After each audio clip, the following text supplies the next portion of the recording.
여러분, 오늘 우리가 함께 들여다볼 이야기는요, 바로 창세기 21장인데요.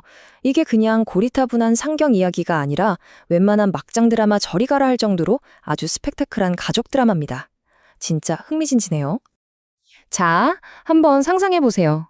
여러분이 만약 100살의 아빠가 된다면 기분이 어떨 것 같으세요?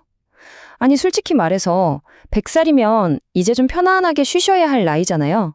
그런데 그때부터 기저귀 갈고 우유 먹이고 육아를 시작한다? 와, 진짜 상상만 해도 아찔하죠.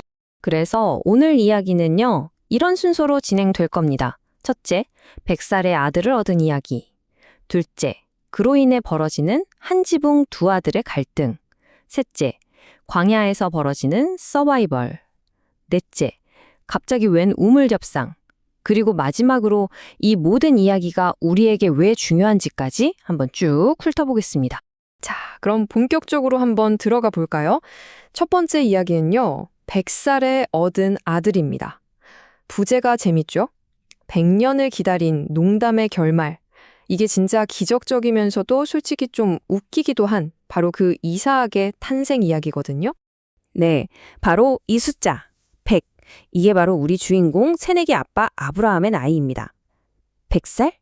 아니, 이게 무슨 육아시장 나이예요? 무슨 게임 끝판왕 점수도 아니고 말이죠. 정말 어마어마하죠? 그리고 당시 아내였던 사라도 이렇게 말해요. 하느님께서 나에게 웃음을 주셨구나. 이게요, 그냥 기뻐서 웃는 것만이 아니에요. 아기 이름이 이사학인데 이 이름 뜻 자체가 바로 웃음이거든요. 생각해보세요. 90살 할머니가 아기를 낳았으니 이게 얼마나 기쁘면서도 한편으로는 좀 헛웃음이 나올 정도로 어이가 없는 상황이었겠어요? 그 모든 감정이 이 이름 하나에 다 담겨 있는 거죠. 자, 이렇게 기쁨과 웃음으로 가득했던 집에 서서히 먹구름이 끼기 시작합니다. 네, 축제는 끝났어요. 행복하기만 할 것 같았던 이 가족에게 이제부터 아주 팽팽한 긴장감이 흐르기 시작합니다. 사건의 발단은 이삭이 젖을 떼고 연 파티에서였어요. 사라는 이복형인 이스마엘이 이삭이랑 노는 걸 봤는데 이걸 본 사라의 마음이 아주 편치 않았던 겁니다. 저 녀석이 우리 귀한 아들을? 하면서 엄마의 그 보호 본능 그리고 질투심에 불이 확 붙어버린 거죠. 그래서 사라가 폭탄 선언을 합니다. 남편 아브라함한테 저 여종이랑 그 아들 당장 내쫓아버려요 라고 말이죠. 와, 정말 단호하죠? 근데 아브라함 입장에선 어땠을까요? 이스마엘도 자기 아들이잖아요. 당장이 무척이나 언짢았다고 기록되어 있어요. 아내 말도 들어야 했고 아들도 내칠 수 없고 정말 이러지도 저러지도 못하는 난처한 상황에 빠진 겁니다. 아브라함이 이렇게 괴로워하고 있을 때 정말 예상치 못한 해결책이 등장합니다. 바로 하느님께서 나타나셔서 이렇게 말씀하시는 거예요. 아브라함아, 그냥 사라가 말하는 대로 다 들어줘라. 아니, 이게 무슨 말인가 싶죠? 그런데 반전이 있습니다. 걱정 마. 내가 저 여종의 아들도 큰 민족으로 만들어줄게. 라고 약속을 해주시는 겁니다. 정말 마음 아파하던 아브라함에게는 한 줄기 빛과 같은 위로였겠죠. 자, 그렇게 해서 결국 하갈과 이스마엘은 집에서 쫓겨나게 됩니다. 이제 이야기는 완전히 다른 분위기로 흘러가요. 광야에서 살아남기. 정말 생존 드라마가 시작되는 거죠. 가진 거라곤 빵 몇 조각과 물 한 가죽 부대가 전부. 이 모자는 이제부터 거친 사막에서 살아남아야 합니다. 상황은 정말 최악으로 치닫습니다. 첫째, 결국 물이 다 떨어져요. 사망에서 물이 없다는 건 곧 죽음이죠. 둘째, 아들이 목말라 죽어가는 걸 본 하갈은 아이를 덤불 밑에 뉘입니다. 그리고 셋째, 차마 내 자식이 죽는 꼴을 볼 수가 없어서 멀리 떨어져 앉아서 소리내어 울기 시작합니다. 엄마로서 얼마나 가슴이 찢어졌을까요? 정말 모든 희망이 사라진 완전한 절망의 순간이죠. 바로 그때였습니다. 모든 게 끝났다고 생각한 바로 그 순간 하늘에서 천사의 목소리가 들려옵니다. 하갈이야, 왜 울고 있느냐? 두려워하지 마라. 하느님께서 저 아이가 우는 소리를 들으셨다. 와, 정말 영화 같지 않나요? 엄마의 울음이 아니라 힘없이 울고 있던 그 아이의 목소리를 들으셨다는 점이 정말 인상 깊어요. 그리고 그 말씀대로 기적이 일어납니다.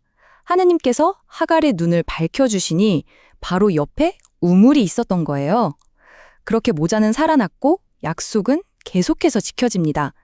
하느님은 이스마엘이 자라는 내내 함께 하셨고 그는 광야에서 아주 뛰어난 활잡이, 즉 생존 전문가가 되죠. 그리고 결국 아브라함에게 약속하셨던 것처럼 큰 민족의 조상이 됩니다. 자, 이렇게 한쪽에서는 생존 드라마가 펼쳐지고 있는데 장면이 갑자기 싹 바뀝니다. 이번엔 뭐냐고요? 부동산 분쟁입니다. 네? 갑자기요? 네, 맞아요. 집안에 엄청난 갈등을 겪은 아브라함이 이번엔 이웃 왕이랑 우물 소유권을 놓고 협상을 벌이는 아주 현실적인 이야기가 펼쳐집니다. 이 협상 과정이 진짜 재미있어요. 한번 보세요. 먼저 아브라함이 항의를 하죠. 아니, 당신네 부하들이 내 우물을 뺏어갔어. 그러자 왕인 아비멜렉이 발뺌을 합니다. 나는 전혀 몰랐던 일이오. 여기서 아브라함이 증거를 딱 내밉니다. 바로 암양 7마리. 이게 이 우물은 내 겁니다. 라는 징표였던 거죠. 결국 이걸로 깔끔하게 조약을 맺게 됩니다. 아무리 신의 약속을 받은 사람이라도 이런 현실적인 땅 문제는 이렇게 똑부러지게 해결해야 했던 거죠. 그리고 이 계약이 얼마나 중요했냐면 이 사건의 기념해서 그곳의 지명이 아예 부에르세바가 됐어요. 부에르세바라는 게 맹세의 우물이라는 뜻도 되고 증거로 썼던 암양 7마리를 따서 7의 우물이라는 뜻도 되거든요. 역사에 이름이 남을 만큼 중요한 딜이었던 셈입니다. 자, 지금까지 정말 정신없이 달려왔죠? 100살의 아들을 낳는 기적부터 콩가루 지방 같은 가족 갈등, 광야에서의 서바이벌, 그리고 갑자기 웬 부동산 계약까지? 이 정신없는 이야기들을 다 모아놓고 보면 이게 도대체 우리한테 무슨 의미가 있을까요? 한번 정리해 보겠습니다. 우선 약속이라는 게 우리가 생각지도 못한 방식으로 이루어진다는 걸 볼 수 있어요. 그리고 또 하나, 신의 계획이라는 건요, 우리가 보기엔 버림받고 쫓겨난 사람들까지도 다 품고 있다는 점이죠. 정말 중요한 건 이게 그냥 신기한 옛날 이야기가 아니라는 거예요. 기뻐하고 질투하고 싸우고 먹고 사는 문제를 걱정하는 이런 지극히 인간적인 모습들이 뒤섞여 있다는 것. 위대한 역사의 시작도 결국엔 이렇게 아주 사적인 이야기에서 출발한다는 걸 보여주는 거죠. 마지막으로 이 질문을 한번 던져보고 싶습니다. 어떻게 한 집안에 이 지지고 볶는 갈등이 훗날 두 거대한 민족의 역사를 시작하는 씨앗이 되었을까요? 이삭의 후손과 이스마엘의 후손, 이 내밀하고 작은 가족사가 인류 역사의 큰 줄기를 만들어냈다는 것, 정말 생각할수록 놀랍지 않나요? 가장 개인적인 이야기가 가장 거대한 역사가 될 수 있다는 것, 이게 바로 창세기 21장이 우리에게 던지는 메시지가 아닐까 싶습니다.